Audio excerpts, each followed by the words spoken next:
नमस्कार विद्यार्थियों, मैं अंशुया शर्मा आज आपके सामने अपने एक नए टॉपिक के साथ जिसका नाम है मौलिक अधिकार। तो सबसे पहले हम मौलिक अधिकारों की परिभाषा का अध्ययन करेंगे। मौलिक अधिकार क्या है? तो अधिकार मानव जीवन की वो परिस्थितियां हैं जिन्हें समाज स्वीकार करता है तथा राज्य लागू करता है तथा जिनके बिना मानव अपने व्यक्तित्व का विकास नहीं कर पाता। अर्थात जिन परिस्थितियों के बिना मानव अपना व्यक्तित्व का विकास नहीं कर पाता वो परिस्थितियां मौलिक अधिकार कहलाती हैं।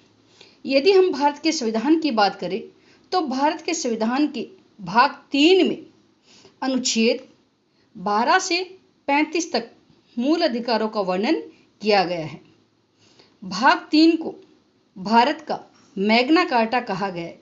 मैग्ना कार्टा होता है अधिकारों का घोषणा पत्र, अर्थात जितने भी अपने मौलिक अधिकार हमें प्रदान किए हैं संविधान में वो सारे हमने भाग 3 में शामिल किए हैं। अब यदि हम अधिकारों की मांग की बात करें तो हम देखेंगे कि सर्वप्रथम भारत में 1928 में जो मोतीलाल नेहरू थे उनकी अध्यक्षता में एक समिति बनी थी जिसका नाम था नेहरू समिति। तो नेहरू समिति ने सर्वप्रथम अधिकारों के घोषणा पत्र की मांग उठाई थी। अब अपनी आज़ादी के साथ ही ये अधिकारों की घोषणा पत्र की मांग उठने लगी थी। अतः ये स्वाभाविक था कि स्वतंत्रता के बाद संविधान निर्माण में उन्हें समावेश करना जरूरी था। तो जब हमारा संविधान बना था तो मूल संविधान में नागरिकों को 7 मौलिक अधिकार प्रदान किए गए थे, लेकिन 44वें संविधान संशोधन द्वारा संपत्ति के मौलिक अधिकार को मूल अधिकारों की श्रेणी से हटाकर उसे कानूनी अधिकार का दर्जा प्रदान किया गया। तो वर्तमान समय में हमारे पास 6 मौलिक अधिकार है जिनका संक्षेप में वर्णन इस प्रकार है।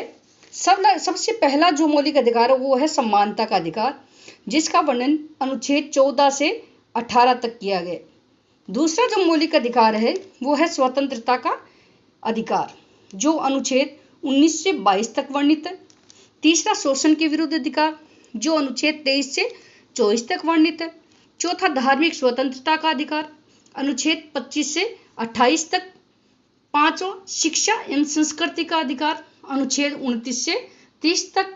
और अंतिम जो अधिकार है वह है संवैधानिक उपचारों का अधिकार, जिसे अनुच्छेद 32 में वर्णित किया गया और जिसे अंबेडकर ने भारतीय संविधान की आत्मा कहा।